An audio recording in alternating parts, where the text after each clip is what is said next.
My name is Joy Kim. My Korean name is Lee Jeong-hyun. I was born in 1953 in countryside village near Cheonan, Chungcheong, South Korea. My earliest memory was about memorial service of my father. I was with my sister who was drawing water from the well in the courtyard. And all of a sudden, I heard a loud ceremonial wailing coming from a room. And I startled. I looked at my sister and saw her crying, her tears falling into the well. And I ran to the room where the wailing was coming from. And I saw my mother collapsed on the floor, crying her heart out. And I just ran to her and erupted in crying at the top of my lungs. So after my father's death, my grandfather became the head of household and managed the family business. And he was a very conservative man with Confucian values. He insisted that girls don't need any education beyond high school, but he, fortunately for me, this is terrible to say, but he died when I was in middle school, and that's why I could go to college. My mom didn't want me to go to Seoul to attend high school in Seoul. This upset me so much. And I rebelled passively, and instead I slept in class or read novels and filled my days with writing novels all the time rather than studying. And so I decided to major in library science, which I thought was a related field, could support my literary interests. So I decided to apply to Ewha Womans University. I met my ex-husband through my best friend at Ewha.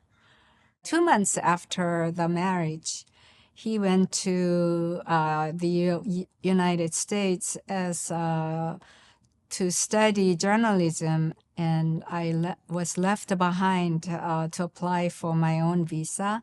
I would write regularly to my husband in the States, but he would rarely respond. And when he did, it would only to ask me to do some certain things for him and to express his desire for divorce because he wanted to regain his freedom. I agreed to divorce him once I reunited with him in the U.S., but once I came to the United States, somehow divorce was not in our conversation anymore. So my first job in the U.S. was babysitting full-time for $75 per week. And when the baby was taking naps, I watched TV to learn English from the news anchor. And I also read English Bibles and memorized 100 vocabulary words to be tested by my husband weekly. After 6 months, my English was good enough to move on to the UCLA graduate school to major in library and information science, and graduated after 4 years. I entered school in 1980, and my first daughter was born in 1982, and I graduated in 1984. Ever since 1985 on, I have been working at the University of Southern California. That's my current job. USC has been a fantastic employer, giving me ample support financially, professionally, and morally to develop the USC Korean Heritage Library. And I've been really extremely fortunate to develop a library to support teaching and research about the country, my own home country. I've been successful at the job and became a known national authority on Korean studies librarianship. And so I have been a leader in the field. So I consulted to share my expertise with prestigious universities as a consultant, like Yale and Duke and Emory and Vassar College. And I also became first Asian female president to the Council on East Asian Studies Libraries, which is the primary national organization in the field. And then in 2011, I had the extreme honor of receiving civil medal, Korean Hunjang, from the Korean government. It's a really high honor. My second child was born in 87, Yena. Throughout my marriage, I had very difficult relationship with my ex-husband, and we had arguments all the time. My second daughter would not speak until she was 4.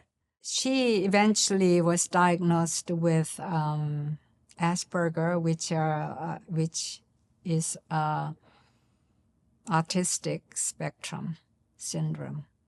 When my older daughter, Rami, became 18, she came to me with my second daughter, Yena, and they begged me for a divorce because they felt unsafe and unhappy, unsafe to be around their alcoholic dad. That opened my eyes to see their pain. I was so involved with my own pain that I had failed to see their pains. That gave me the courage to divorce him. And so we had an amicable divorce. I was so relieved that he was not contesting the custody of my younger daughter. And instead, I gave up much of my share of the family asset. I just wanted to have Yena. I had to homeschool her for a while and taking a leave of absence from my work. But eventually, she was able to go back to school and graduated, and she went to USC. She was good. Her academics were good enough to be admitted to USC. So do you regret marrying Dad? Or? I am actually very much indebted to my ex-husband for what I have become today. It was through him, through his missionary connections, that I became a Christian. It was he who pushed me to learn English, go to graduate school, establish my own career, even though the marriage was difficult. He was not a bad man. He just couldn't help himself. So I am grateful to him. I and my 2 girls are very, very happy as, living peacefully under God's grace. And my older daughter, Rami, married a wonderful Christian man, Andy Yoon, and they have 2 boys, Johan, 11, and Timo, 9. One was 8. Oh, yeah, 8. I keep forgetting. And Yena lives with me giving me a wonderful companionship. My name is Joy Kim, Lee Jeong-hyun, and this is my Korean American story.